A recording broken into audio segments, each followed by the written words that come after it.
Meu nome é Clara Braga, uma major do Exército Brasileiro.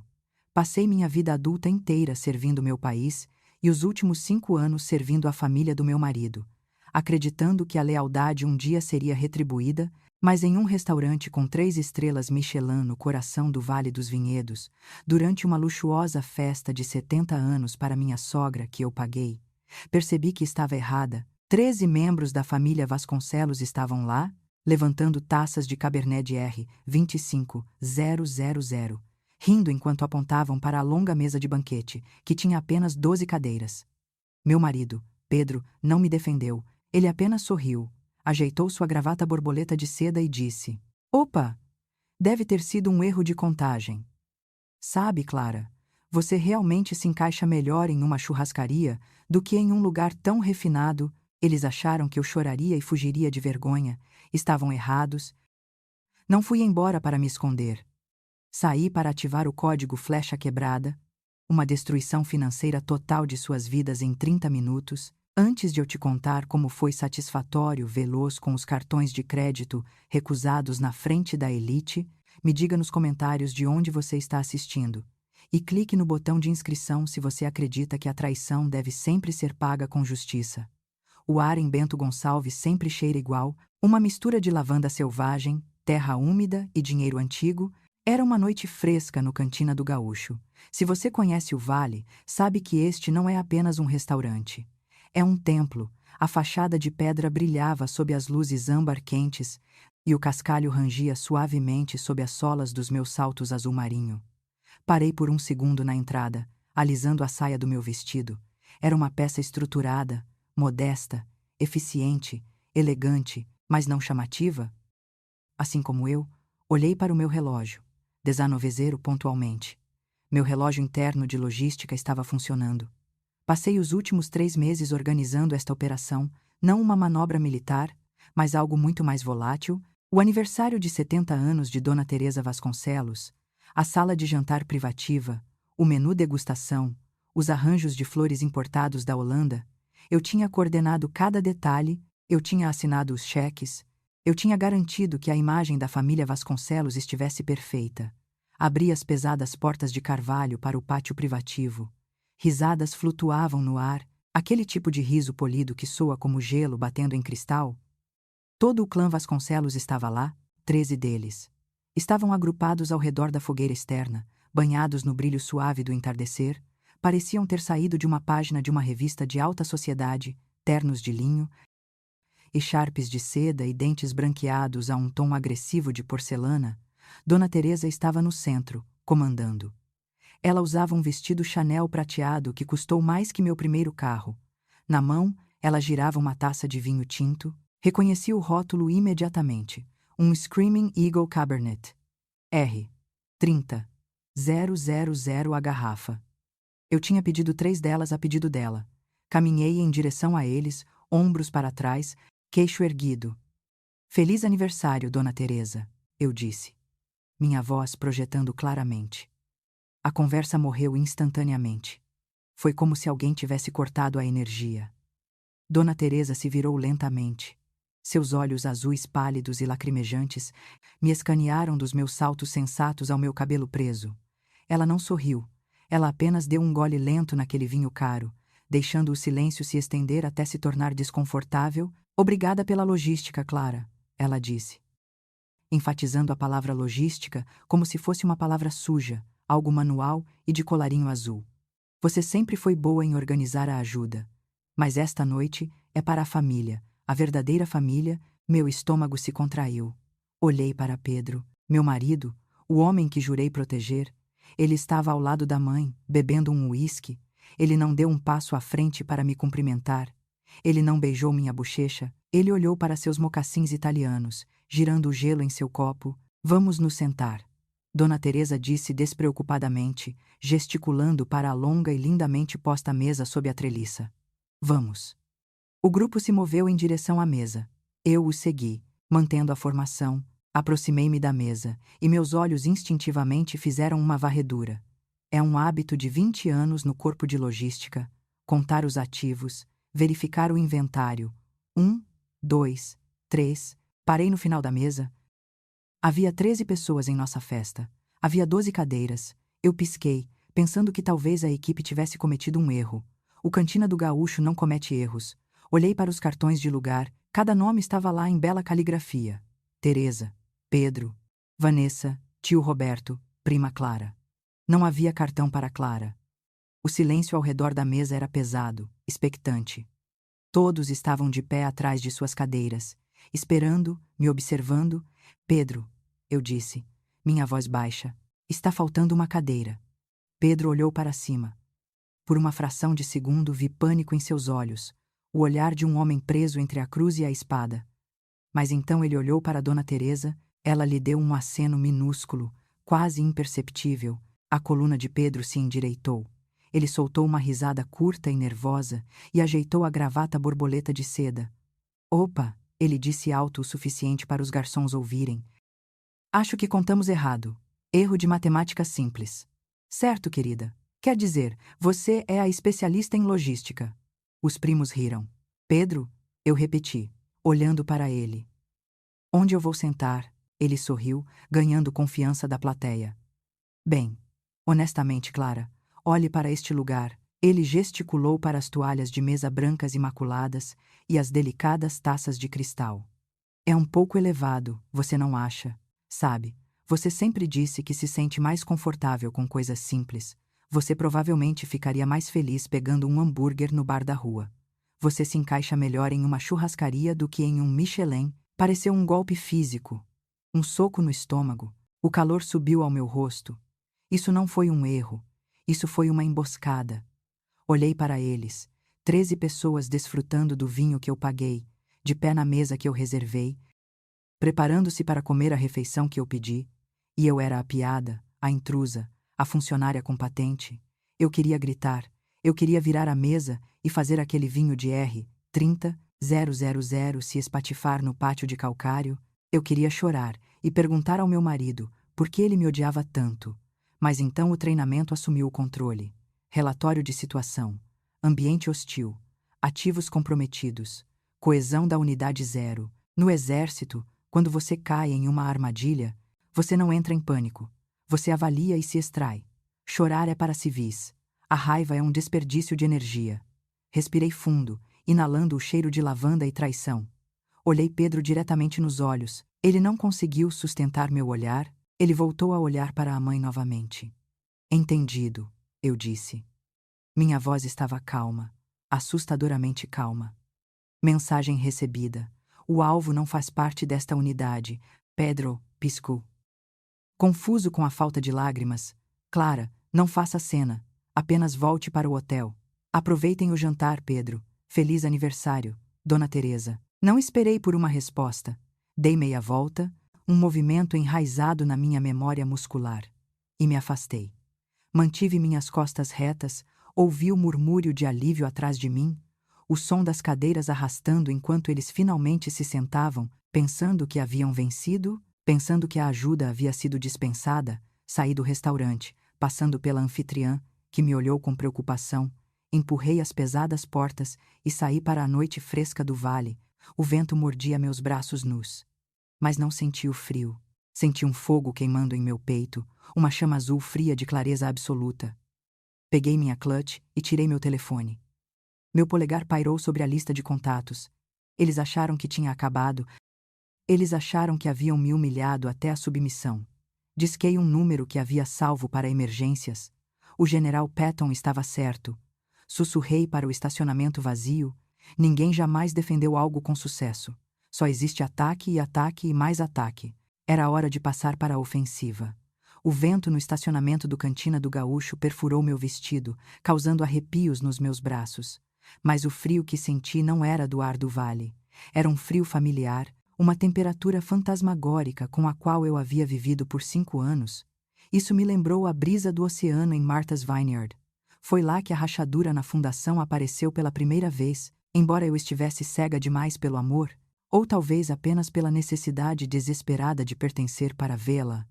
Minha mente voltou 3 verões atrás. A propriedade da família Vasconcelos na vinícola era o fim de semana de 7 de setembro. A casa era uma beleza espaçosa, com telhas sobre a água, o tipo de lugar que grita, dinheiro antigo americano.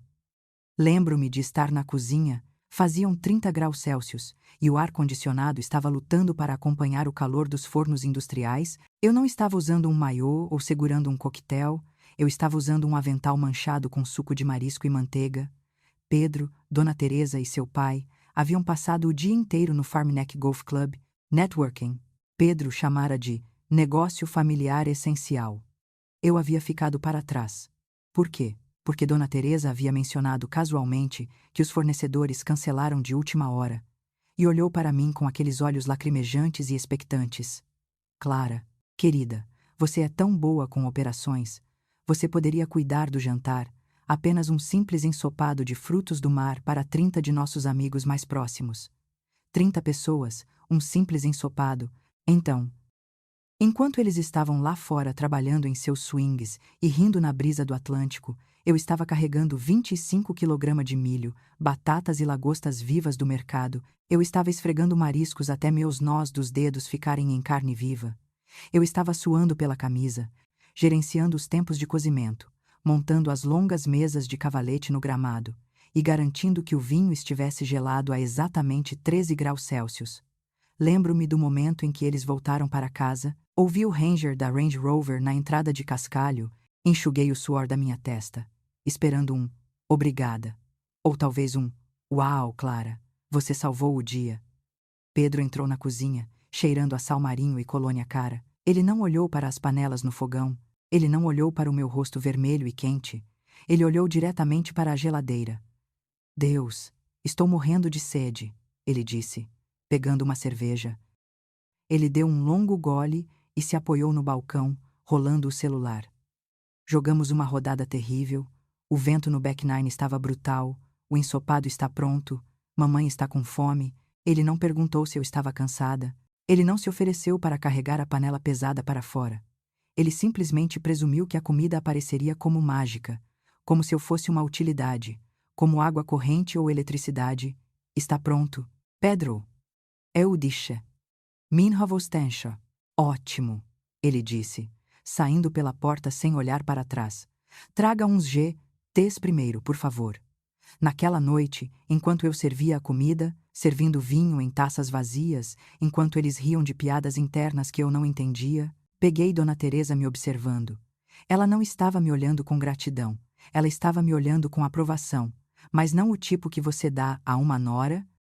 Era o tipo de aprovação que você dá a um eletrodoméstico resistente que está funcionando corretamente. Isso me levou de volta ao começo. Meu dia de casamento, eu estava com meu vestido branco tentando gerenciar uma crise. A organizadora do casamento havia trocado o mapa de assentos para a recepção. Os amigos da mãe do noivo estavam sentados ao lado da banda e estavam furiosos. A organizadora estava hiperventilando no banheiro, então eu fiz o que eu faço. Assumi o comando, ajeitei meu vestido de noiva, peguei uma prancheta e reorganizei todo o layout em 10 minutos.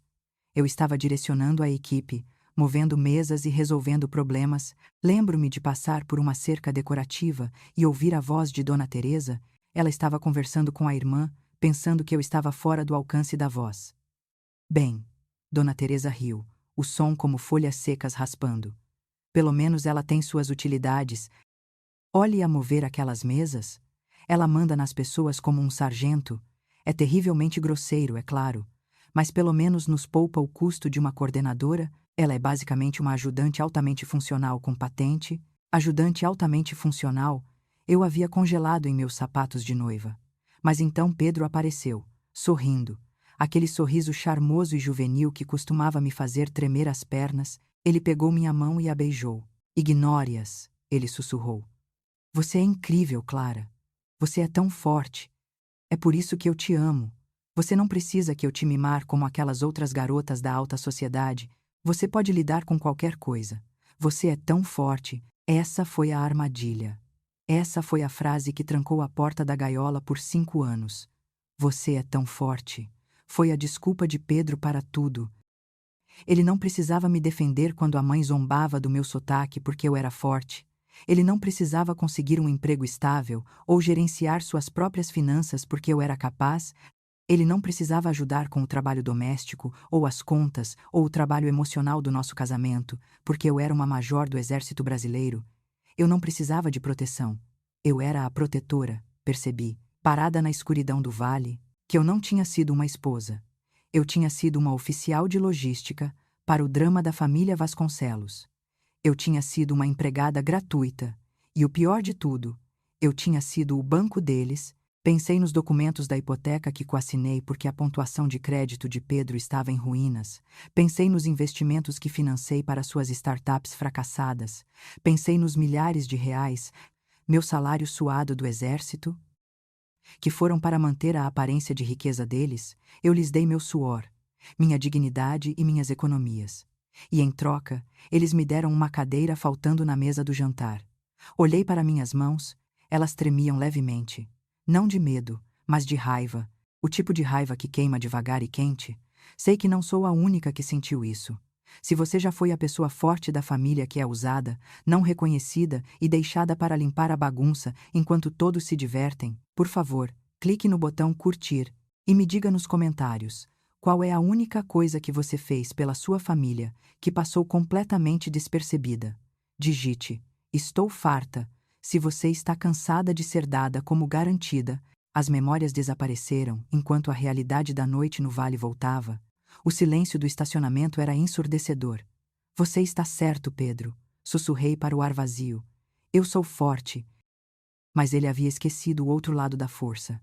Força não é apenas sobre suportar a dor. Força é sobre ter o poder de revidar.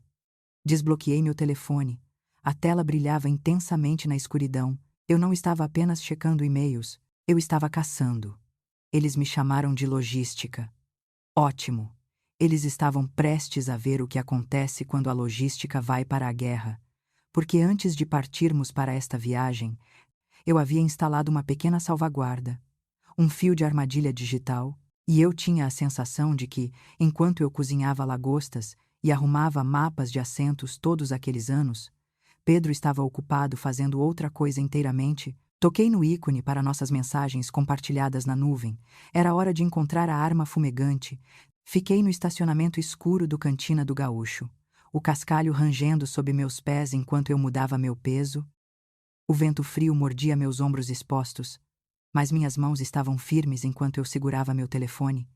Eu não estava verificando as redes sociais. Eu estava olhando para uma pasta oculta na minha galeria de fotos, simplesmente rotulada como documentos fiscais. Dentro dessa pasta, não havia declarações de imposto de renda.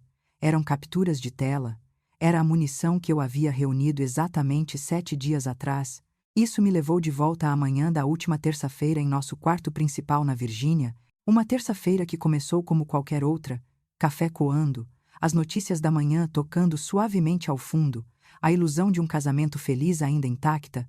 Pedro estava no chuveiro, eu podia ouvir a água correndo e seu péssimo canto de alguma música clássica de rock. Ele estava de bom humor, assobiando e se exibindo, porque a grande viagem para o vale estava se aproximando. Ele me disse que tinha uma reunião antecipada com investidores para sua nova empresa de consultoria de defesa. Uma empresa que no papel nunca havia dado lucro. Seu Apple Watch estava na penteadeira de mármore ao lado da pia carregando. Eu estava escovando os dentes, minha mente ocupada com a lista de embalagem para a viagem. Eu tinha embalado o chale favorito de Dona Teresa. Eu confirmei o serviço de limusine. Eu estava em modo de logística total servindo a família. Então o relógio vibrou. Foi uma vibração agressiva contra o balcão de pedra. Eu geralmente respeito a privacidade. No exército, segurança operacional é uma religião. Você não espia sem motivo. Mas por meses, eu havia sentido uma mudança no vento. Pedro estava guardando seu telefone como se contivesse códigos de lançamento nuclear. Ele mudou sua senha. Ele atendia ligações na garagem. Olhei para o mostrador do relógio. A mensagem era de um contato salvo simplesmente como V. A prévia do texto iluminou a pequena tela OLED. Não desapareceu imediatamente. Ficou lá brilhando na luz fraca do banheiro, gravando-se em minhas retinas. O jantar no vale será o fim disso. Soldado, nosso filho precisa de um pai legítimo, Pedro.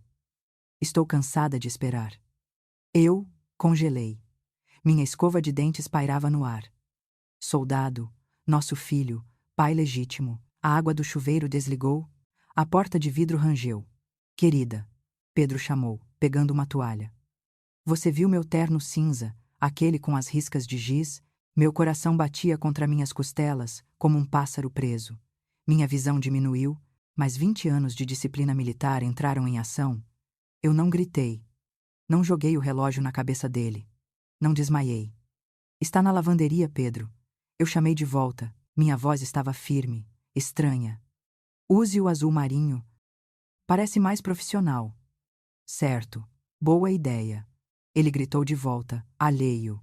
Ele se vestiu rapidamente, me deu um beijo distraído na bochecha, ele cheirava a sândalo e engano, e saiu de casa. Não espere por mim, amor. Sessão de estratégia tardia. No momento em que a porta da frente se fechou, eu desisti da encenação, entrei no escritório dele.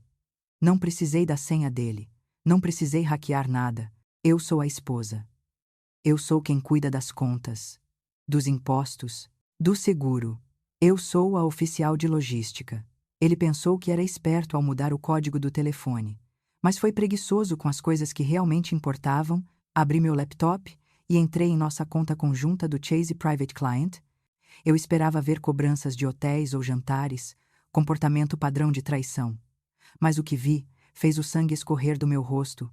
A conta corrente, que deveria ter R 250,000 nela.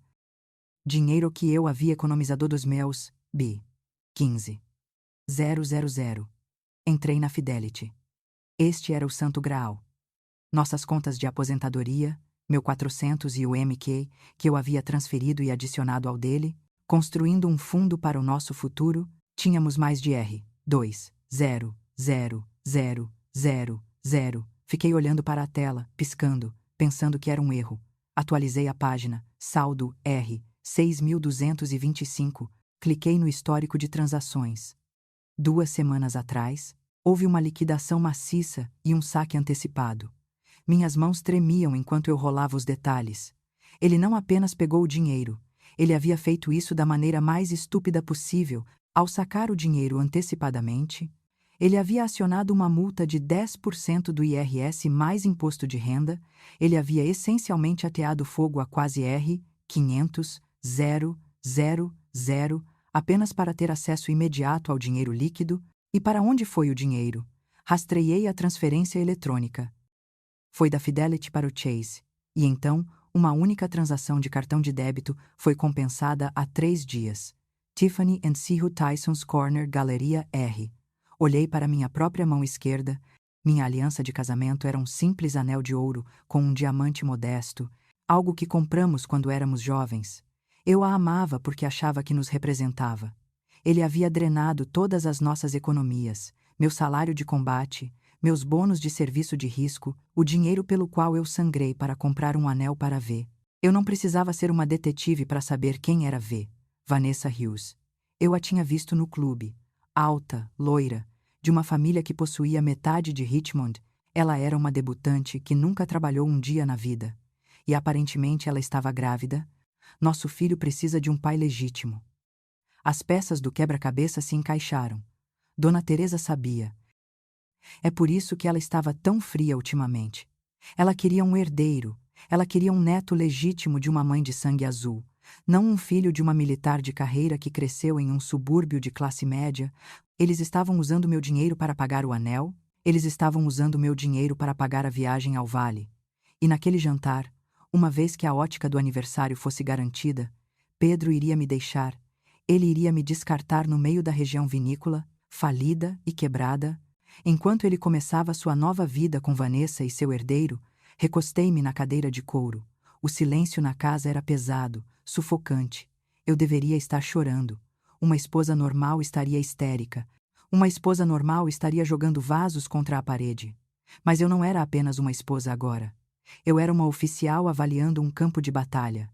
Informação confirmada, combatentes inimigos identificados, recursos comprometidos. Lágrimas são para pessoas que têm esperança. Eu não tinha esperança.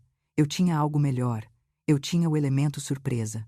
Peguei meu telefone e comecei a tirar fotos. Cliquei na mensagem de texto no relógio.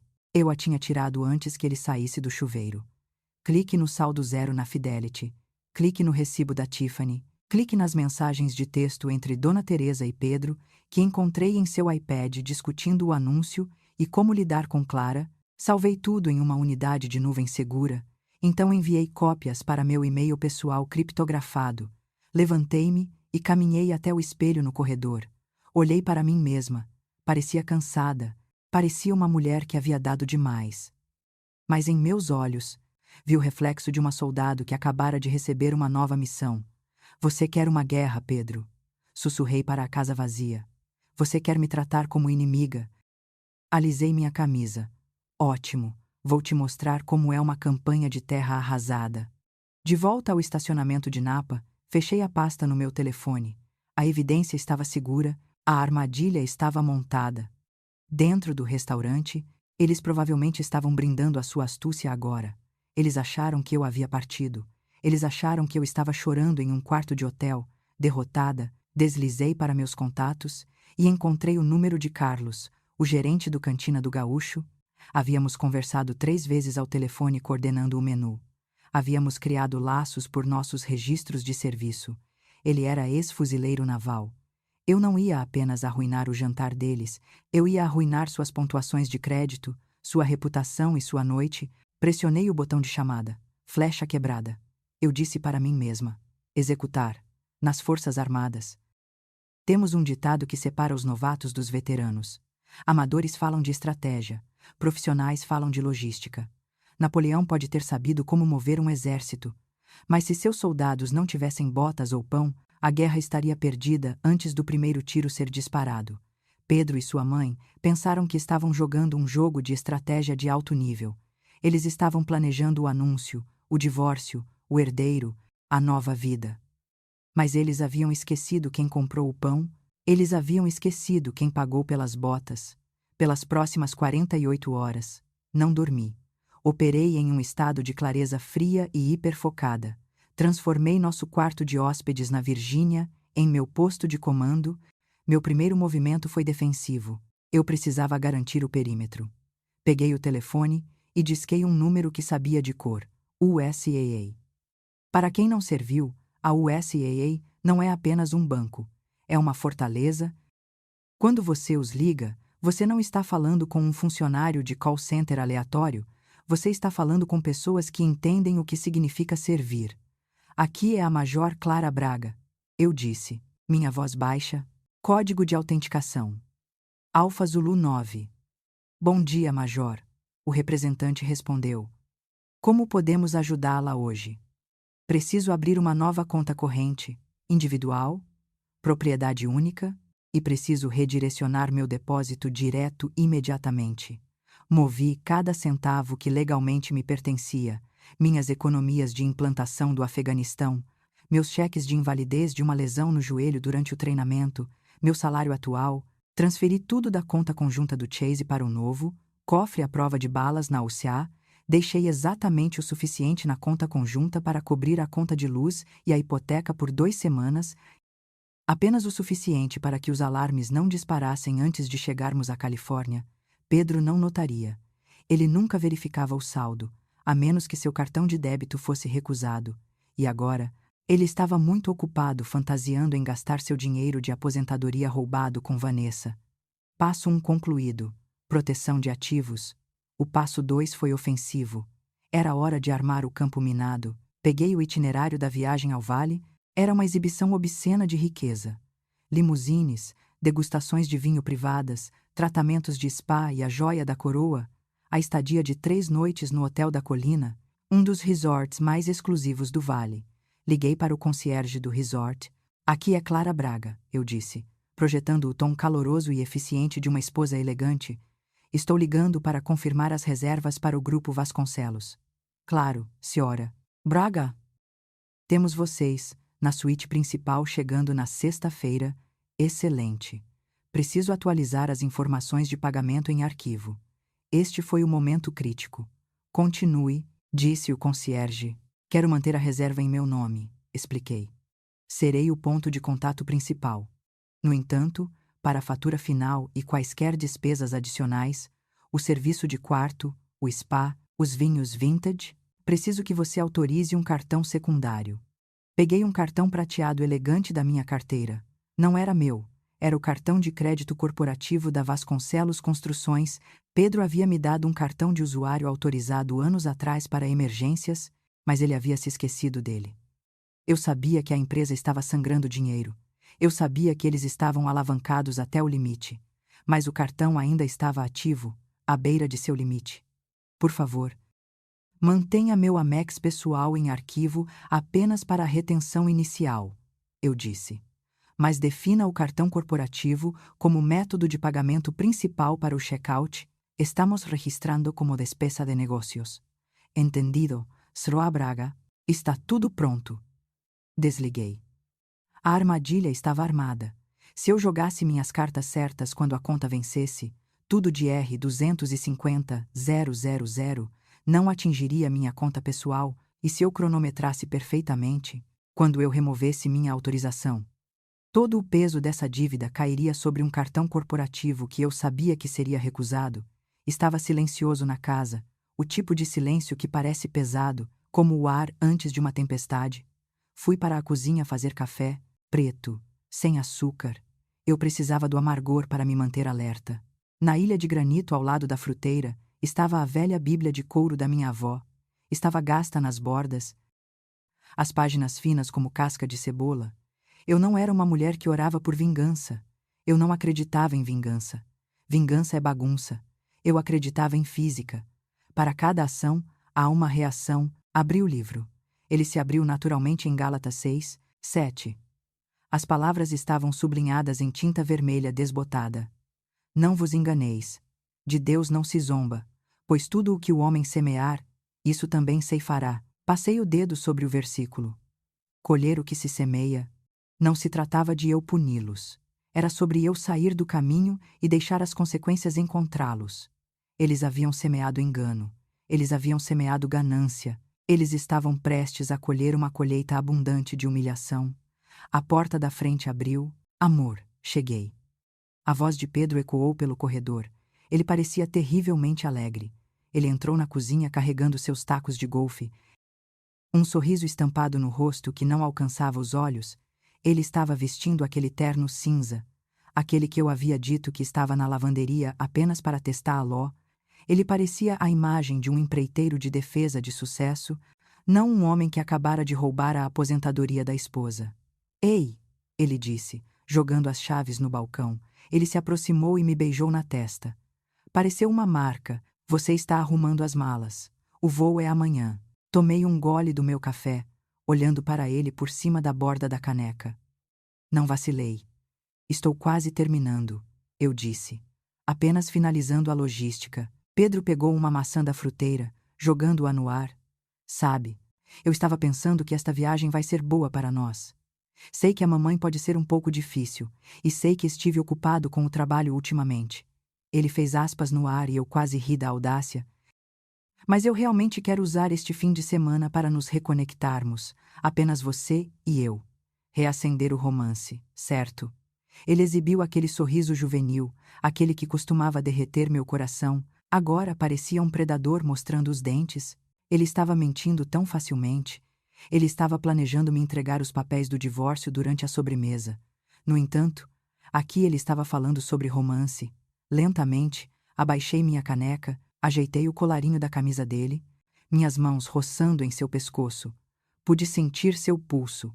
Estava firme. Ele não tinha consciência. Você está certo, Pedro, eu disse, permitindo que um pequeno e enigmático sorriso tocasse meus lábios. Acho que esta viagem será inesquecível. Vamos esclarecer as coisas. Tudo será colocado na mesa. Ele relaxou, pensando que eu havia comprado a mentira.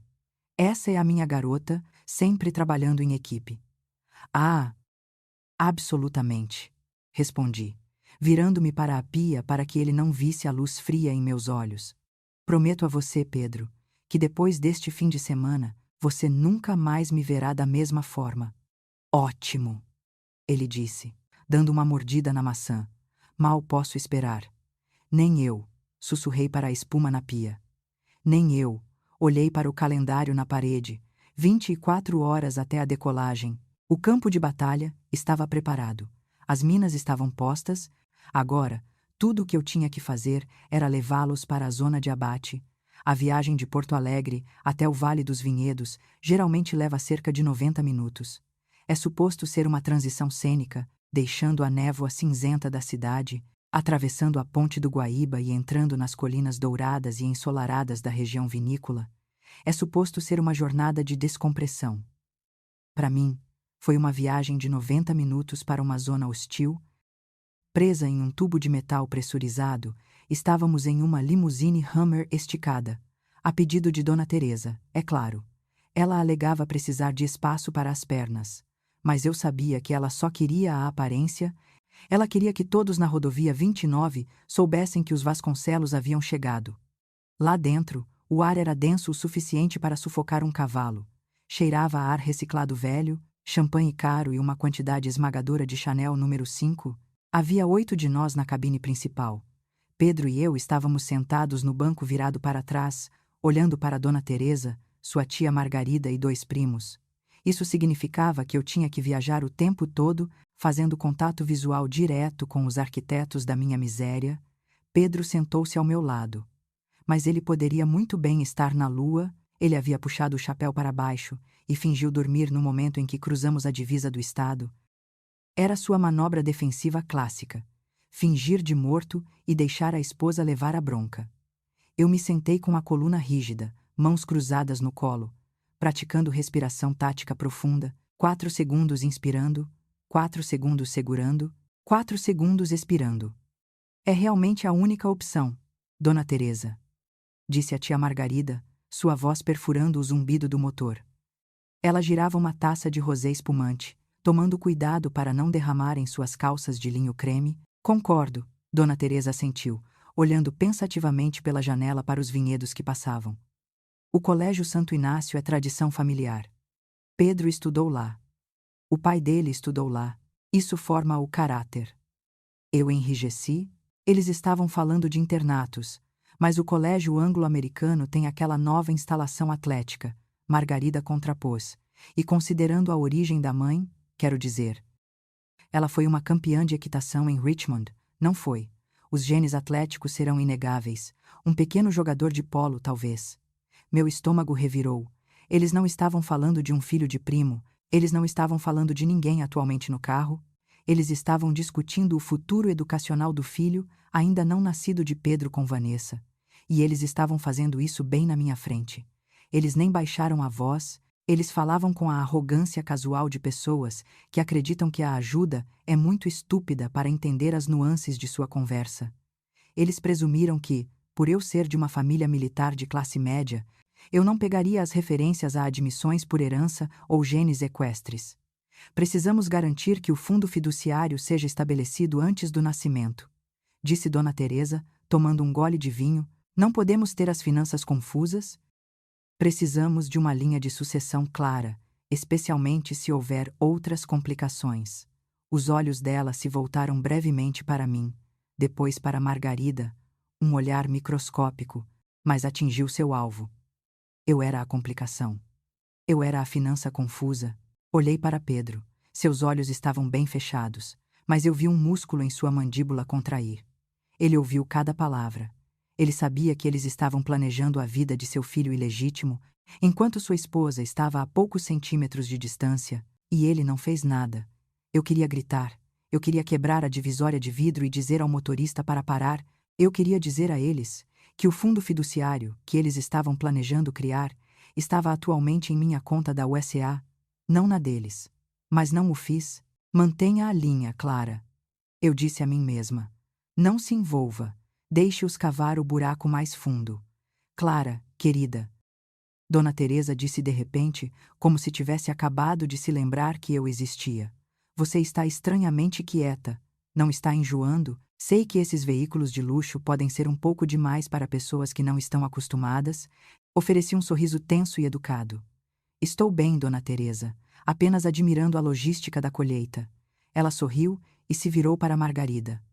Que pitoresco! Quando a limusine finalmente rangeu na entrada de cascalho do Hotel da Colina, eu me senti fisicamente exausta, como se tivesse acabado de fazer uma marcha de 10 quilômetros com uma mochila pesada. O resort era deslumbrante, telhados de terracota, oliveiras e uma vista do vale que parecia uma pintura.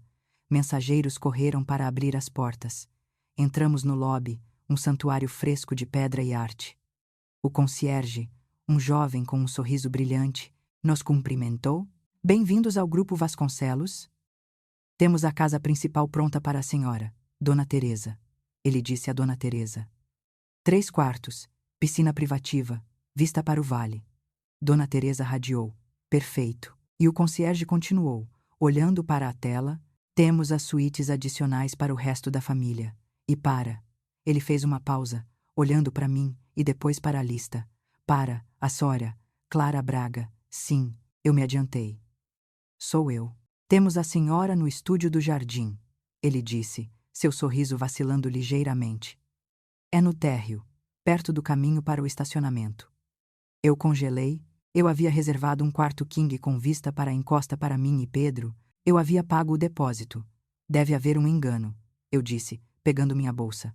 Oh, não há engano.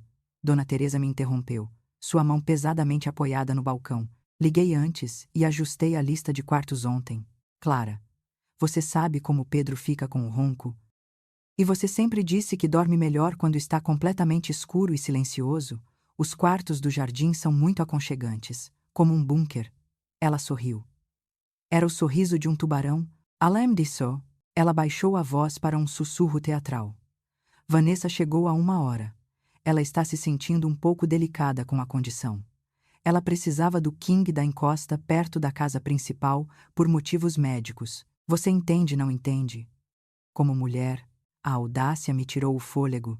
Ela havia me mandado para o subsolo para dar meu quarto, o quarto que eu havia garantido para a amante grávida do meu marido. Pedro, de repente, estava muito interessado em uma peça de arte abstrata na parede oposta. Olhei para o concierge. Ele parecia desconfortável, sentindo a tensão. Este era o teste. Se eu lutasse agora, se eu fizesse uma cena no saguão, pareceria a esposa louca e ciumenta, eu perderia a vantagem? Peguei o cartão-chave da mão do concierge. O plástico estava frio. Obrigada, Dona Teresa, eu disse. Minha voz desprovida de emoção. Você está certa. Eu prefiro o silêncio. Ajuda-me a me concentrar? Peguei minha bolsa. Não esperei por Pedro. Desci as escadas. Passei pelas risadas que vinham da casa principal e segui por um caminho sinuoso que levava para longe da vista, em direção aos fundos da propriedade. Meu quarto era limpo, mas pequeno. A janela dava diretamente para o para-choque de um caminhão de entrega estacionado. Estava escuro, estava isolado, estava perfeito. Joguei minha mala na cama e abri o zíper. Tirei o vestido azul marinho que havia escolhido para esta noite. Era estruturado, elegante e impunha respeito. Tirei minhas roupas de viagem, lavando o cheiro da limusine e a humilhação do saguão. Enquanto me vestia, olhei-me no espelho. Eles acharam que haviam me colocado no porão para me esconder. Eles não perceberam que acabaram de me colocar em uma base de operações avançada segura. Verifiquei meu relógio, 18h30. O jantar no Cantina do Gaúcho seria em 30 minutos. A reserva estava em meu nome. O depósito estava no meu cartão e a lista de convidados surpresa estava prestes a ter um choque de realidade. Mantenha a linha. Sussurrei para meu reflexo, aplicando uma camada de batom vermelho que parecia pintura de guerra. Espere pelo comando. Peguei minha clutch, verifiquei meu telefone, minha arma e abri a porta. Subi as escadas, passando pelas risadas que vinham da casa principal e segui em direção ao carro que esperava. Era hora de ir jantar. Era hora de encontrar a cadeira que faltava. A janela de vidro da Cantina do Gaúcho é espessa, projetada para manter o barulho do mundo exterior, longe da sensibilidade delicada dos clientes. De onde eu estava no estacionamento escuro, olhando para dentro, era como assistir a um filme mudo. Eu podia ver a fogueira brilhando. Eu podia ver as taças de cristal cintilando sob as luzes. E eu podia ver meu marido, Pedro, rindo. Ele estava recostado em sua cadeira, com a gravata borboleta de seda levemente desatada, controlando a conversa com um copo do Screaming Eagle Cabernet, que eu havia pago. Dona Teresa estava radiante para ele, a matriarca orgulhosa. Eles pareciam aliviados. Eles acharam que o problema, eu, Havia sido resolvido? Eles acharam que eu estava atualmente na parte de trás de um táxi, chorando horrores a caminho de um quarto de hotel solitário, derrotada e envergonhada. Eles não tinham ideia de que eu não estava recuando, eu os estava flanqueando. Virei as costas para o brilho quente do restaurante e encarei a escuridão fria do vale. Meu polegar pairou sobre a tela do meu telefone. A hora da emoção havia terminado. Agora era apenas execução. Toquei o primeiro número na minha discagem rápida. Cantina do Gaúcho, Carlos falando. A voz atendeu no segundo toque. Era baixa, profissional e eficiente. Carlos, eu disse, mantendo minha voz neutra. Aqui é a Major Clara Braga. Houve uma ligeira pausa. Carlos era o gerente-geral, um ex-sargento de artilharia da Marinha. Havíamos criado laços há 3 meses quando eu estava planejando este pesadelo logístico. Falávamos a mesma língua. Major, o tom de Carlos mudou instantaneamente. Passou de hospitalidade para alerta. Está tudo bem, eu a vi sair da mesa. Carlos, estou iniciando o código Flecha Quebrada. Não era um código real de restaurante, obviamente. Mas Carlos sabia o que significava. Em termos militares, uma flecha quebrada convoca todo o apoio aéreo disponível para atingir uma posição que está sendo invadida, significa incendiar para salvar o perímetro. Preciso que você ouça com atenção, eu disse. Estou retirando minha autorização pessoal para este evento com efeito imediato. Entendido, disse Carlos. Pude ouvi-lo digitando em um terminal. Você quer cancelar o jantar? Negativo, eu disse. Deixe-os comer, deixe-os beber cada gota daquele vinho, mas o depósito que fiz no meu Amex Platinum, reembolse-o agora mesmo. Inverta a cobrança. Isso é altamente irregular. Major, temos uma política. Carlos, eu o interrompi. Use a substituição discricionária. Sei que você a tem. E para a conta final, não cobre meu cartão. Transfira a fatura completa para o convidado de honra, Sr. Pedro Vasconcelos. Apresente-a a ele fisicamente no final da refeição. Silêncio na linha. Depois uma risada baixa. Ele pediu uma 4ª garrafa do Screaming Eagle. Senhora, isso vai ser um pedaço de papel muito pesado. Ele tem um gosto caro, eu disse. Vamos ver se ele pode pagar. Temos um entendimento. Alto e claro, Major. Ruá, Carlos desligando. Desliguei, alvo engajado, a rede de segurança havia sumido. Quando aquela conta chegasse, cerca de R$60,000, atingiria um homem que acabara de esvaziar sua conta bancária para comprar um anel. Não parei. A adrenalina estava bombeando agora. Uma euforia fria e focada. Disquei para a recepção do Hotel da Colina. Recepção. Aqui é Jéssica. Jéssica, aqui é Clara Braga. Estou ligando sobre as reservas do Grupo Vasconcelos. Sim, Senhora Braga. Está tudo bem com o estúdio do jardim. Na verdade, os planos mudaram. Preciso remover meu cartão de crédito do arquivo mestre imediatamente. Oh! Jéssica pareceu confusa. Mas, senhora, esse cartão está garantindo as 3 vilas e as despesas adicionais.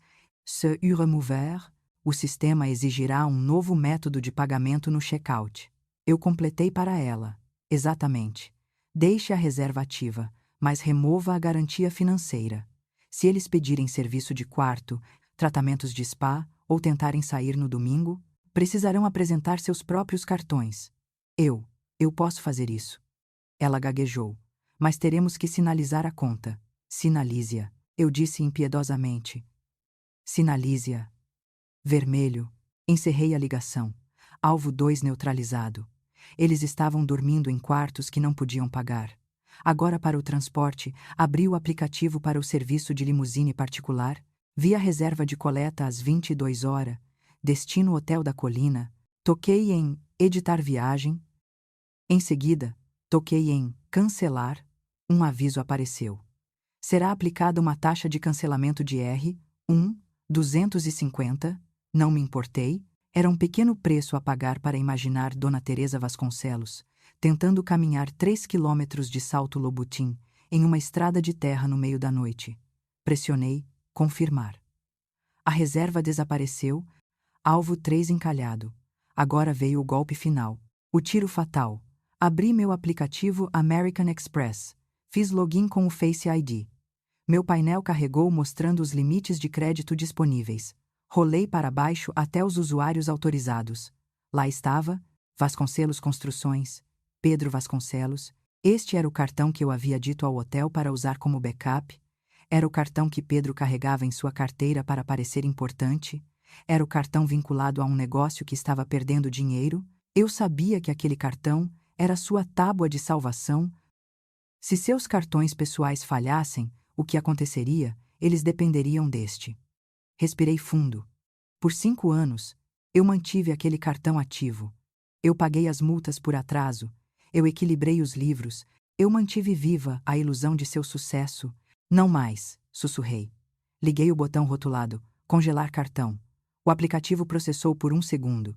Então o pequeno botão verde ficou cinza. Status, bloqueado. Eu olhei para a tela. Estava feito. Eu havia acabado de cortar a linha de oxigênio de seu suporte financeiro. Dentro do restaurante, Pedro provavelmente estava fazendo um brinde à família. Ele não tinha ideia de que, no espaço de 3 minutos, ele havia se tornado um indigente. Ele estava sentado em uma mina terrestre, e o cronômetro acabara de chegar a 0. Senti uma vibração na minha mão. Era uma notificação do Uber. Seu motorista, Jesus, está chegando em 2 minutos. Olhei para a janela uma última vez. Dona Teresa estava rindo de algo, com a cabeça jogada para trás. Aproveite, Dona Teresa. Aproveite essa risada de R60 000. Porque amanhã você estará andando. Virei e caminhei em direção à estrada principal. Não olhei para trás. Não me senti triste.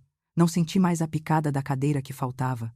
Senti-me mais leve do que em anos. Entrei na parte de trás do modesto Toyota Camry que parou. O motorista, um senhor de olhos gentis, olhou pelo retrovisor. Noite difícil? Ele perguntou, vendo a expressão em meu rosto. Não, eu sorri. E pela primeira vez em muito tempo, meu sorriso alcançou meus olhos. Na verdade, é uma ótima noite. Acabei de tirar o lixo. Enquanto nos afastávamos, deixando as luzes brilhantes do Cantina do Gaúcho para trás na escuridão, senti uma onda de poder puro e não adulterado. Sei que há milhares de vocês ouvindo agora que desejaram fazer exatamente o que eu acabei de fazer. Se você já sonhou em cortar um membro da família tóxico que te usava por seu dinheiro, clique no botão curtir agora mesmo. E me diga nos comentários, se você pudesse dizer uma coisa ao meu marido Pedro quando o cartão de crédito dele for recusado, o que seria? Digite sua mensagem para ele abaixo. Dirigimos pela noite. Eu estava indo para um motel perto do aeroporto. Eles estavam indo para o inferno, e eu mal podia esperar para ouvir o relatório. Eu não estava na sala quando aconteceu, mas não precisava estar. Conheço meu marido e conheço a mãe dele. Posso imaginar a cena com a clareza de uma fita de vigilância de alta definição, confirmada mais tarde pelo relatório detalhado de Carlos. Dentro do Cantina do Gaúcho, o ar estava quente e cheirava a manteiga queimada e raspas de trufa. A festa Vasconcelos estava terminando sua 4ª hora de jantar. Eles haviam consumido as famosas ostras e pérolas, saboreado a carne wagyu japonesa A5, e o mais importante, haviam esvaziado 4 garrafas do Screaming Eagle Cabernet. Pedro estava recostado em sua cadeira, com o rosto corado pelo tipo de confiança que vem do vinho caro e da crença de que ele havia enganado com sucesso sua esposa. Sua gravata borboleta estava desfeita, solta ao redor do pescoço como um troféu. Dona Teresa se levantou para fazer um brinde. Ela tocou sua taça de cristal com uma colher de prata. A mesa ficou em silêncio. Família, ela começou, sua voz um pouco arrastada, mas alta o suficiente para as mesas vizinhas ouvirem. Esta noite tem sido revigorante. Nós nos livramos do peso que nos estava segurando.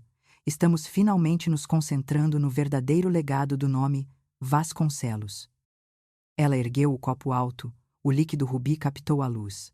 Ao futuro, ela declarou, sorrindo para a cadeira vazia de Vanessa.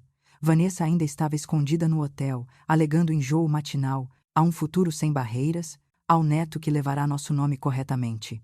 Aqui, aqui. Pedro aplaudiu, erguendo o copo. Eles beberam, eles riram, eles se sentiram intocáveis. Então a música parou. Carlos, o gerente geral, caminhou em direção à mesa. Ele não carregava um jarro de água ou um menu de sobremesas. Ele carregava uma pasta de couro preta. Ele caminhava com a precisão de um sargento de instrução em inspeção. Ele colocou a pasta suavemente sobre a mesa na frente de Pedro. Senhor Vasconcelos, disse Carlos. Sua voz educada, mas desprovida de calor. A conta. Pedro acenou com a mão de forma desdenhosa. Coloque na conta do quarto, Carlos. Estamos no Hotel da Colina. Receio que não possa fazer isso, senhor, respondeu Carlos. O hotel removeu a autorização para despesas de quarto. Exigimos pagamento direto pelo jantar. Pedro franziu a testa, confuso, removido. Isso é ridículo. Tudo bem. Ele enfiou a mão no bolso e tirou o Amex Platinum, aquele que eu havia entregado a ele anos atrás. Coloque neste e adicione 20% para você. Ele disse com tanta arrogância, a arrogância de um homem gastando o dinheiro de outra pessoa. Carlos pegou o cartão. Ele tirou o terminal de ponto de venda portátil do avental. Ele inseriu o pesado cartão de metal. A mesa ficou em silêncio, esperando o recibo para assinar. Bip, não foi um bip suave. Foi uma rejeição eletrônica aguda e dissonante que cortou o murmúrio baixo do restaurante. Carlos olhou para a tela. Ele não piscou. Sinto muito, senhor. O cartão foi recusado. Pedro riu nervosamente. Não seja bobo. É um erro de chip. Limpe-o no seu avental e passe-o novamente. Carlos não o limpou. Ele simplesmente o reinseriu. Bip, transação recusada. Código 05. Não honrar. Está recusado, senhor, disse Carlos, aumentando um pouco o volume da voz, o suficiente para a mesa de executivos do Vale do Silício, ao lado deles, interromperem a conversa. Isso é impossível, Pedro retrucou, o suor começando a brotar em sua testa. Não há limite nesse cartão, o emissor o sinalizou como perdido ou roubado. Carlos mentiu suavemente. Ou talvez tenha dito a verdade com base no meu relatório. Você tem outra forma de pagamento? Claro que sim, Pedro bufou. Ele tirou a carteira, pegou seu Visa pessoal da Fidelity. Aquele conectado à conta que eu vi vazia esta manhã, ele o entregou. Sua mão tremia levemente agora. Bip, recusado, fundos insuficientes. O silêncio na mesa não era mais de expectativa. Era pesado, sufocante. Dona Teresa abaixou sua taça de vinho. Seu sorriso havia desaparecido. Pedro, ela sibilou. O que está acontecendo? É uma falha bancária. Mamãe, os sistemas devem estar fora do ar. Desesperado, ele puxou o cartão corporativo, o cartão da Vasconcelos Construções, a tábua de salvação. Use este, é a conta da empresa. Carlos pegou. Este foi o golpe fatal. Bip, recusado. 3 strikes. Você está fora. Carlos recuou. O verniz profissional caiu, substituído pela dureza de um homem que dirige um negócio. São 3 cartões recusados, Sr. Vasconcelos, anunciou Carlos. O restaurante havia silenciado. As pessoas estavam se virando em suas cadeiras. Os ricos patronos do vale sentem o cheiro do medo, como tubarões sentem o cheiro de sangue. Eles sabiam exatamente o que estava acontecendo. Os Vasconcelos não eram da elite. Eram fraudes. A conta é de R. 710. Carlos afirmou claramente. Preciso do pagamento. Agora, ligue para a Clara. Dona Teresa ordenou, sua voz subindo para um pânico agudo. Pedro, ligue para ela agora mesmo. Ela provavelmente bagunçou as contas. Pedro tateou o telefone. Ele discou meu número. Seus dedos estavam escorregadios de suor. Eu estava no banco de trás do Uber quando meu telefone tocou. Olhei para a tela. Maridão. Não atendi. Pressionei o botão lateral para silenciar o toque. Observando a ligação ir para a caixa postal, de volta ao restaurante, Pedro segurava o telefone no ouvido, ouvindo minha gravação alegre. Olá, você ligou para a Clara. No momento, não posso atender. Ela não está atendendo. Pedro sussurrou, seu rosto pálido como um lençol. Precisamos ir embora, disse tia Margarida, levantando-se, segurando a bolsa. Isso é embaraçoso. Sente-se, senhora, disse Carlos. Ele sinalizou para a frente da casa. 2 homens grandes, da segurança, entraram na porta do pátio. Ninguém sai até que a conta seja paga, ou chamarei a polícia de Bento Gonçalves. O roubo de serviços é um crime. Especificamente por este valor, a palavra polícia pairou no ar como uma guilhotina. Dona Teresa Vasconcelos, A mulher, que se importava mais com a imagem do que com o oxigênio, olhou ao redor. Ela viu os olhares julgadores das socialites que ela desesperadamente queria impressionar. Ela viu os garçons sussurrando. Ela viu seu filho, um homem quebrado e sem dinheiro, tremendo em sua cadeira. Ela percebeu que não havia Clara para salvá-la, não havia oficial de logística para consertar a bagunça. Tudo bem. Dona Teresa engasgou. Ela estendeu a mão para o pulso esquerdo. Com as mãos trêmulas, ela soltou o relógio Cartier Vintage, uma herança de ouro de seu falecido marido. Então ela tirou seu anel de coquetel de safira.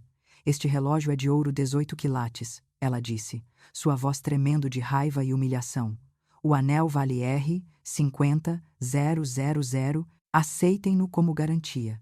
Enviaremos os fundos amanhã. Ela bateu as joias na toalha de mesa branca. Fez um baque surdo e pesado. Carlos olhou para as joias, depois para Pedro. Guardaremos isso no cofre. Vocês têm 12 horas para retornar com dinheiro ou um cheque autenticado. Caso contrário, venderemos e chamaremos a polícia. Ele se afastou. Podem ir. Eles não saíram como a realeza. Eles se esgueiraram. Pedro nem conseguia olhar para a equipe. Dona Teresa cobriu o rosto como oxale.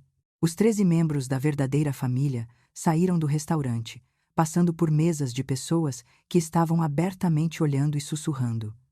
Aquela não é a família Vasconcelos. Cartões recusados. Que vergonha.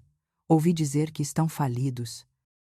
Eles saíram para o estacionamento, esperando que a limusine esticada estivesse esperando para levá-los para longe do pesadelo. Mas a entrada estava vazia. Apenas o vento frio, a estrada escura e o silêncio do vale. Meu telefone vibrou com uma mensagem de texto de Carlos. Uma única foto.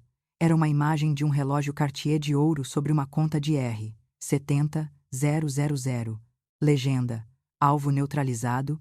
O jantar está servido. Sorri na escuridão do meu Uber. A guerra não havia acabado. Mas a primeira batalha foi uma vitória decisiva. E agora eles tinham uma caminhada de 3 quilômetros no escuro. Para pensar nisso, a saída do Cantina do Gaúcho é geralmente um momento de triunfo. Você sai saciado, brilhando com o vinho, segurando um cardápio assinado pelo chefe, pronto para deslizar para o banco de couro de um sedã de luxo que espera. Para a família Vasconcelos, foi uma caminhada para o abismo. Eles se agruparam sob o pórtico, tremendo no ar frio da noite de Bento Gonçalves. Dona Teresa segurava seu pulso nu, onde seu relógio Cartier de ouro costumava estar. Pedro estava freneticamente digitando em seu telefone, a luz azul iluminando o pânico em seus olhos. O valet estava quieto. Não havia Hammer esticada. Não havia motorista segurando a porta aberta. Onde está o carro? Dona Teresa exigiu. Sua voz estridente. Ela estalou os dedos para o jovem atendente do valet. Garoto, onde está nosso motorista? Temos uma reserva. O valet verificou sua prancheta, seu rosto impassível. O grupo Vasconcelos. Essa reserva foi cancelada remotamente há cerca de 40 minutos. Senhora, o motorista já deixou a área. Cancelado. Pedro levantou o olhar, o polegar pairando sobre seu aplicativo Uber. Quem cancelou? O titular da conta. Senhor Seiuri, Braga. Dona Teresa soltou um som que parecia um gato estrangulado. Aquela rancorosa. Pedro, peça um Uber. Tire-nos deste estacionamento. As pessoas estão olhando. Estou tentando. Pedro gritou de volta, perdendo a compostura. O serviço é terrível aqui. Ele não estava errado. O Vale dos Vinhedos tem leis de zoneamento rígidas. As torres de celular são escondidas e escassas para preservar a vista, mas o sinal não era o problema real. Consegui um! Pedro gritou. Uber Black, a 15 minutos de distância. Ele tocou em confirmar retirada. Todos nós sabemos o que aconteceu em seguida. Processando. Pagamento falhou. Pedro olhou para a tela. Uma pequena faixa vermelha apareceu. Por favor, atualize seu método de pagamento. Sua conta Uber estava vinculada ao seu Apple Pay, que estava vinculado ao Amex, que estava vinculado ao cartão Fidelity, que estava vinculado ao cartão corporativo. Dominós. Não está funcionando. Pedro sussurrou. Ele tentou trocar de cartões. Recusado. Ele tentou trocar novamente. Recusado. Pelo amor de Deus, Pedro. Tia Margarida latiu. Eu vou pedir. Ela pegou seu telefone, abriu o aplicativo, Mas tia Margarida, apesar de suas pérolas e pose, vivia da generosidade de Pedro, do meu salário, há anos. Seu cartão em arquivo era um cartão de usuário autorizado na minha conta. Pagamento falhou. Foi uma comédia de erros, um tiroteio circular de dependentes financeiros, 13 pessoas vestindo roupas de R25000, Enenhuma de Lasting Homecott, R100. Não podemos ficar aqui. Choramingou a prima Clara. Meus pés doem. Teremos que caminhar, disse Pedro, sua voz vazia. Caminhar. Dona Teresa olhou para ele como se ele tivesse sugerido que comessem cascalho. Caminhar até o resort, são 3 quilômetros. Pedro? No escuro. Estou usando Chanel Vintage. Não temos escolha, mãe, Pedro retrucou. A menos que queira dormir na calçada. E assim começou a grande migração Vasconcelos. Eu gostaria de ter filmagem de drone disso? Eu realmente gostaria. Eles começaram a caminhar para o norte ao longo da rua Marechal Deodoro, em direção à rodovia 470. Se você nunca esteve no Vale dos Vinhedos à noite, deixe-me pintar um quadro. Hébreu, não há postes de luz por causa das leis de céu escuro. Os acostamentos são estreitos, feitos de terra solta e cascalho. E os sapatos? Dona Teresa usava saltos Christian Louboutin, aqueles com as famosas solas vermelhas. Eles são projetados para andar de uma limusine para uma mesa, não para caminhar 3 quilômetros em estradas agrícolas não pavimentadas. Cada passo era uma batalha. Os finos saltos agulha afundavam na terra mácia como estacas de barraca. Squelch, junk, step, squelch. Ai, droga! Dona Teresa praguejou, tropeçando quando seu salto prendeu em uma raiz. Ela agarrou o braço de Pedro para se equilibrar, quase o arrastando para uma vala de drenagem. Meu tornozelo. Eu vou processá-la. Eu vou processá-la por cada centavo que ela tem. Ela não tem dinheiro, mamãe. Pedro gritou de volta, suando através de sua camisa de smoking, apesar do tempo de 10 graus Celsius. Porque gastamos tudo. Lembra? Não levante a voz para mim.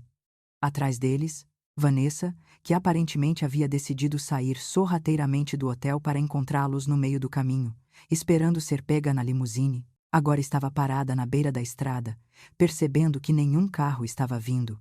Ela se juntou à caravana miserável. Um carro passou, cegando-os com faróis altos. Eles acenaram freneticamente, pedindo carona como pedintes em um filme de terror. O carro não parou. Apenas desviou para evitar o grupo de pessoas de smoking tropeçando na poeira. O vento aumentou, uivando pelos vinhedos. Em algum lugar distante, um coiote uivou.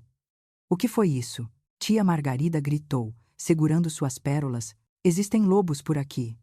É só um coiote, Margarida. Cala a boca. Pedro rosnou.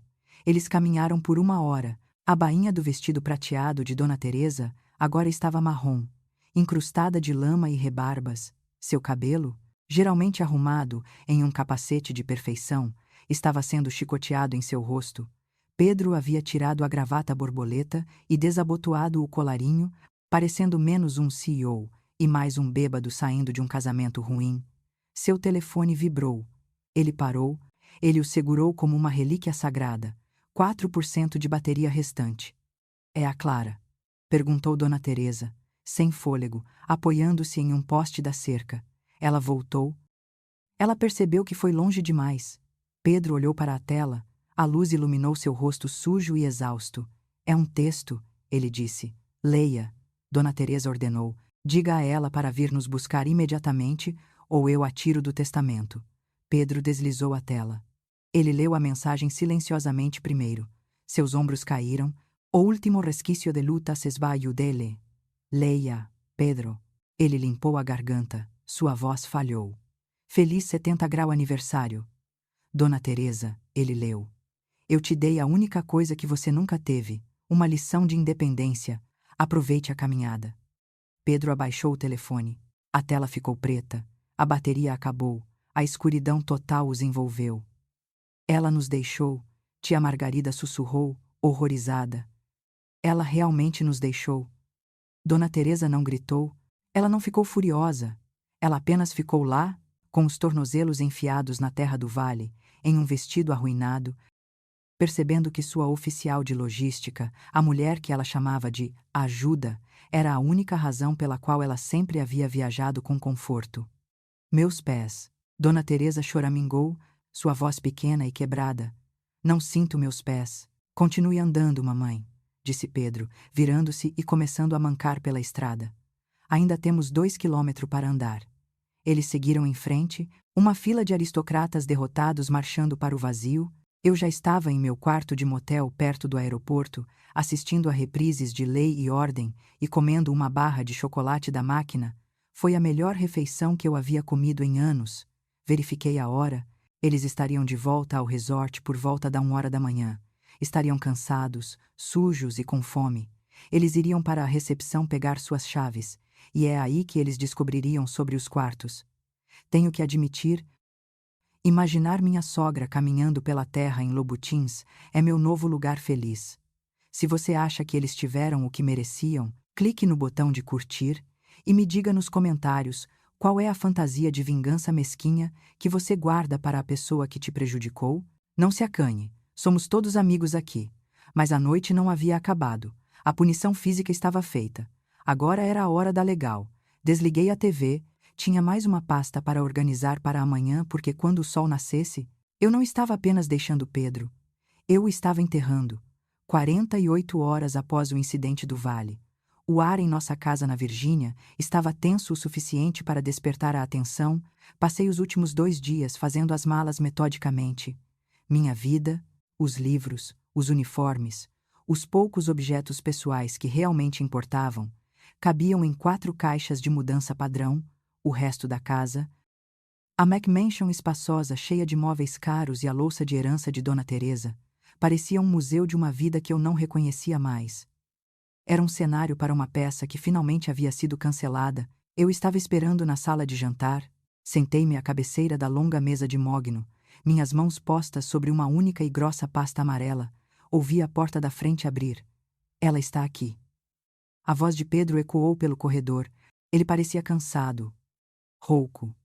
A arrogância havia sumido. Ele entrou, flanqueado por 2 outras pessoas. À sua esquerda estava Dona Teresa, parecendo frágil e cinzenta, apertando sua bolsa como um escudo. À sua direita estava Arthur Sterling, o advogado da família Vasconcelos. Sterling era um homem que usava terno sob medida de R$15,000 e cheirava a balas de menta e horas cobráveis. Eles se sentaram em frente a mim. Parecia menos uma reunião familiar e mais uma corte marcial sumária. Sr. Braga, Sterling começou, colocando sua maleta de couro sobre a mesa com um baque pesado e autoritário. Ele não olhou para mim. Ele olhou através de mim. Estamos aqui para discutir os infelizes e agressivos eventos deste último fim de semana. Meus clientes estão preparados para entrar com uma ação civil por infligência intencional de sofrimento emocional, roubo de serviços em relação ao transporte cancelado e interferência tortuosa nas relações comerciais. Ele fez uma pausa para causar efeito, esperando que eu vacilasse. Não pisquei. Além disso, ele continuou, ajeitando sua gravata de seda. Pedro está preparado para pedir o divórcio por motivos de crueldade e abandono. Buscaremos pensão alimentícia, dada a súbita dificuldade financeira que você maliciosamente infligiu a ele. Olhei para Pedro. Ele estava olhando para a mesa, recusando-se a me encarar. Ele parecia patético, um homem que foi pego despojado de sua dignidade e agora estava tentando processar para voltar à relevância. Terminou, Sr. Sterling. Perguntai. Minha voz estava calma, a voz de uma oficial informando um subordinado sobre uma missão fracassada. Sterling piscou, surpreso com minha falta de pânico. Aconselho que leve isso a sério, Clara. Podemos arrastar isso no tribunal por anos. Nós a sangraremos até secar em honorários advocatícios. Não, eu disse suavemente. Vocês não vão. Deslizei a pasta amarela pela superfície polida de mogno. Ela deslizou suavemente e parou diretamente na frente de Sterling. O que é isso? Pedro perguntou, sua voz tremendo ligeiramente. Abra, Pedro, eu disse. É um pequeno projeto em que estive trabalhando. Eu o chamo de Projeto X. Pedro estendeu a mão e abriu a capa. A cor esvaiu-se do rosto dele tão rápido que pensei que ele pudesse desmaiar. Lá dentro não havia papéis de divórcio. Era uma auditoria contábil forense, eram meses de extratos bancários, transferências bancárias e discrepâncias contratuais verificadas que compilei usando meu acesso ao escritório doméstico e minha experiência em supervisão de logística. Há cerca de 6 meses, eu disse, dirigindo-me ao advogado agora, notei algumas irregularidades no orçamento doméstico, comecei a investigar, descobri que a Vasconcelos Construções tem faturado o Departamento de Defesa por trabalhos de subcontratação nas reformas da base de Norfolk. Sterling parou, ele se inclinou para olhar os documentos, seus olhos percorrendo as colunas destacadas. Especificamente, continuei, recitando os fatos de memória, Pedro tem faturado por 12 funcionários em tempo integral, carpinteiros, eletricistas, gerentes de obra. O problema é, Sr. Sterling, esses funcionários não existem, são funcionários fantasmas. Eu verifiquei os números da Previdência Social. 3 deles pertencem a indivíduos falecidos em Ohio, os salários estavam sendo roteados para contas de fachada e depois canalizados de volta para o fundo de caixa pessoal de Pedro. Apontei para um número destacado na parte inferior da planilha. R10 0 0 0 0 0 0. Eu disse. Essa é a quantia de dinheiro do contribuinte, dinheiro do Orçamento de Defesa Federal, que meu marido roubou nos últimos 3 anos para financiar seu estilo de vida de clube, as dívidas de jogo de sua mãe e o anel de diamante de sua namorada. A sala estava em silêncio. Não o silêncio do constrangimento, mas o silêncio de uma bomba que acaba de cair e ainda não explodiu.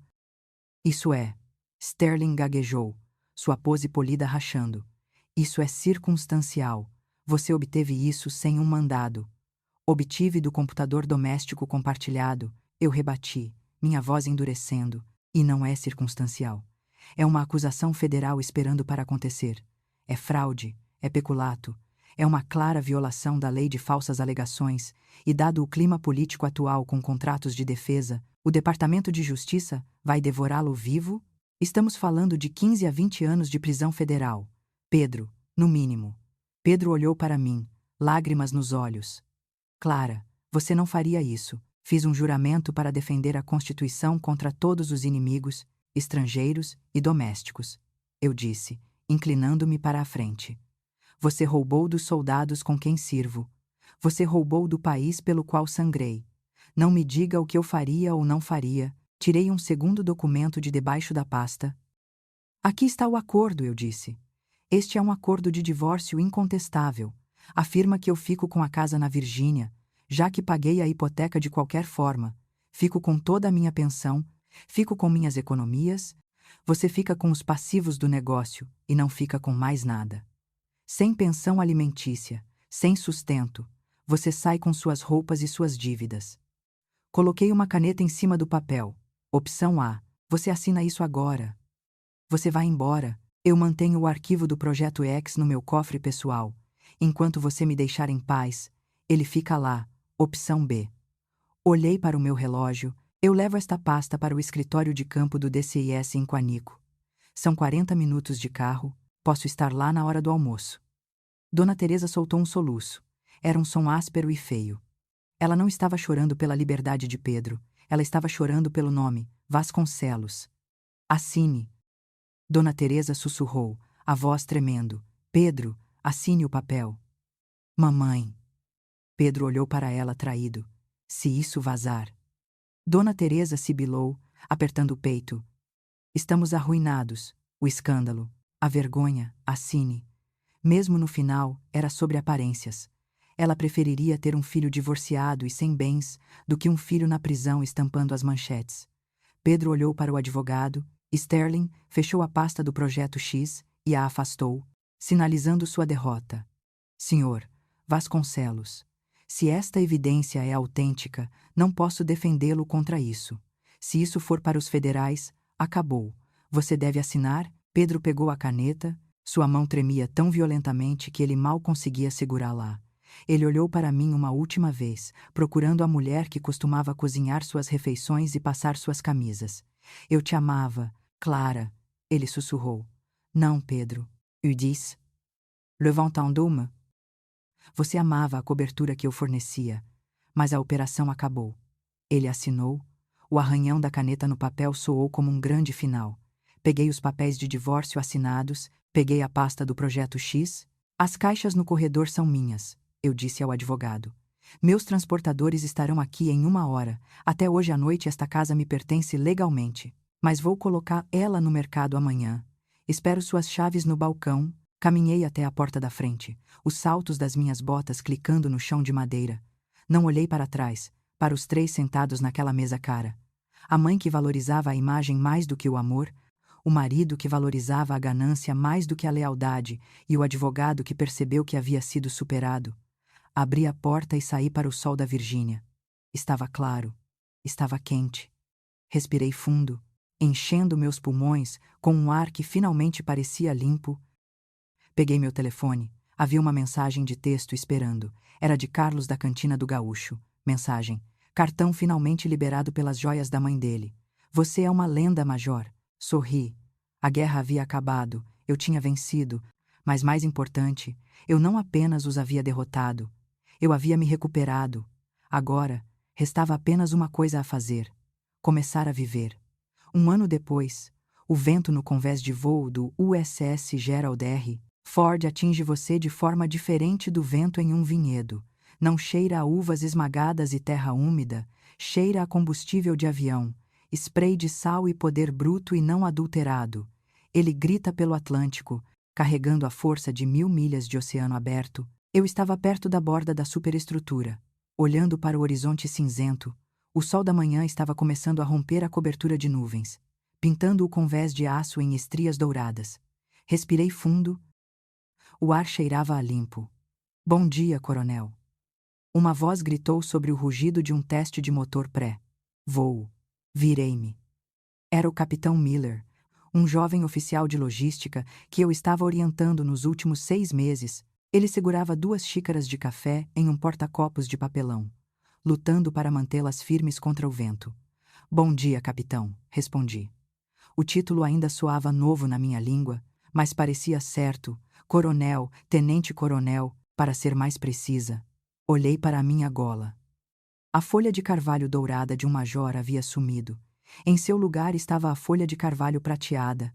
Nas Forças Armadas, chamamos isso de dar o salto. É uma promoção que não é concedida por tempo de serviço ou por conhecer as pessoas certas. Você não a consegue porque sua mãe conhecia a mãe do general. Você a consegue porque uma junta de seleção analisou seu histórico, seu serviço e sua competência e decidiu que você era digna de liderar. Foi conquistado. Cada grama de prata naquela insígnia foi paga com noites sem dormir, missões e sacrifícios. O briefing de operações é em 20 minutos, senhora, disse Miller, entregando-me uma xícara. Mas achei que você gostaria de ver isso primeiro.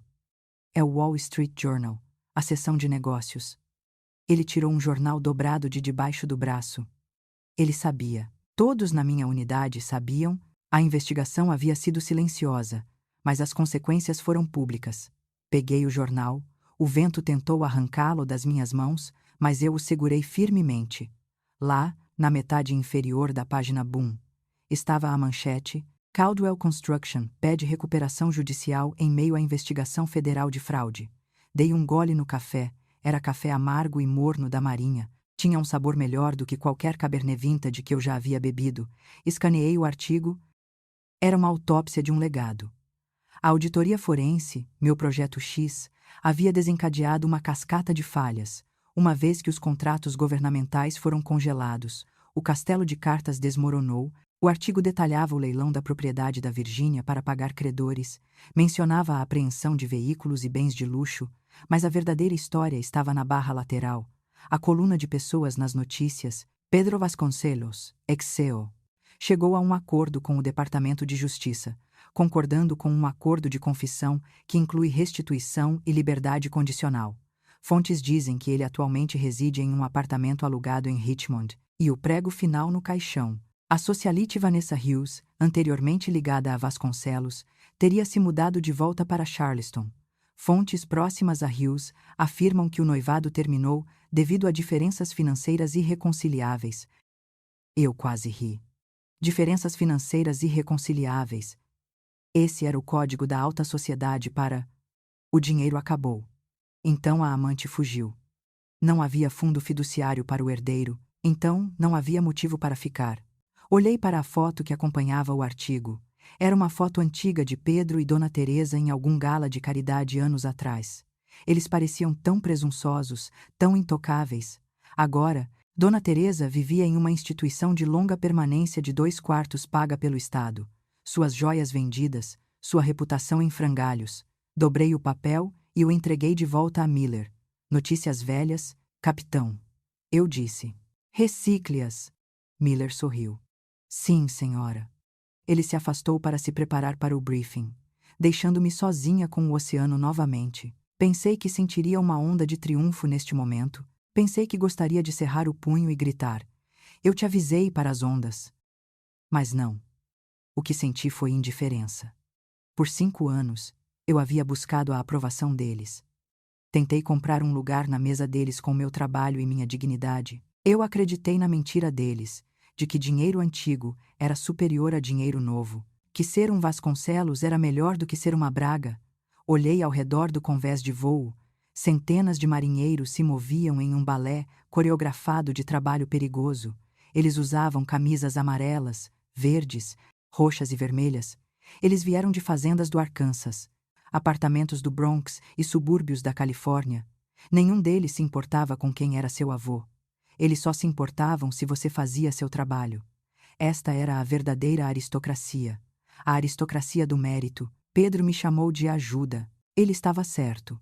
Eu sou a ajuda. Eu ajudo a gerenciar a cadeia logística mais complexa da Terra. Eu ajudo a manter a liberdade à tona. E tenho orgulho disso. Toquei na folha de prata da minha gola pela última vez. A cadeira que faltava no Cantina do Gaúcho não importava mais, porque eu não estava esperando que alguém me oferecesse um lugar. Eu havia construído minha própria mesa. Pelo interfone do navio, o apito do contramestre soou. Todos a postos, postos de voo. O convés ganhou vida. Um F-18 Super Hornet estava taxiando para a catapulta, seus motores gritando, ondas de calor distorcendo o ar atrás dele. Era uma máquina de puro propósito. Virei-me da grade. Não olhei para trás, para a costa onde minha antiga vida jazia em ruínas. Olhei para frente, para o mar aberto, para a missão, para o futuro que eu havia garantido com minhas próprias mãos. Eu sou Clara Braga, sou tenente-coronel do Exército Brasileiro, e estou exatamente onde deveria estar. Pronta na linha, gritei, minha voz se juntando ao coro do navio.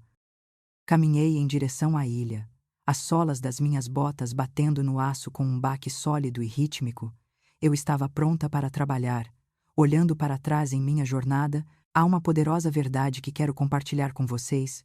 Meu valor nunca foi definido pela incapacidade deles de vê-lo. Os Vasconcelos tentaram me reduzir a uma serva, tratando minha bondade como fraqueza, mas eles esqueceram que a dignidade é algo que você carrega dentro de si, não algo que você herda ou compra com um cartão de crédito. Se você está atualmente sentado em uma mesa onde não é respeitado, onde se sente pequeno ou invisível, por favor me ouça. Você não precisa implorar por uma cadeira. Você tem o poder de se levantar e construir sua própria mesa. Quero ouvir de você. No final, Clara escolheu ir embora com sua paz de espírito, em vez de ficar e vê-los queimar. Foi uma escolha de misericórdia, em vez de destruição total. Você acha que ela tomou a decisão certa? Ou você teria enviado aquele arquivo para a APF sem hesitação? Deixe-me saber seus pensamentos honestos nos comentários abaixo. Se esta história de justiça e resiliência ressoou com você, por favor, clique no botão curtir e inscreva-se no canal. Junte-se à nossa comunidade, onde acreditamos que a verdade sempre vence.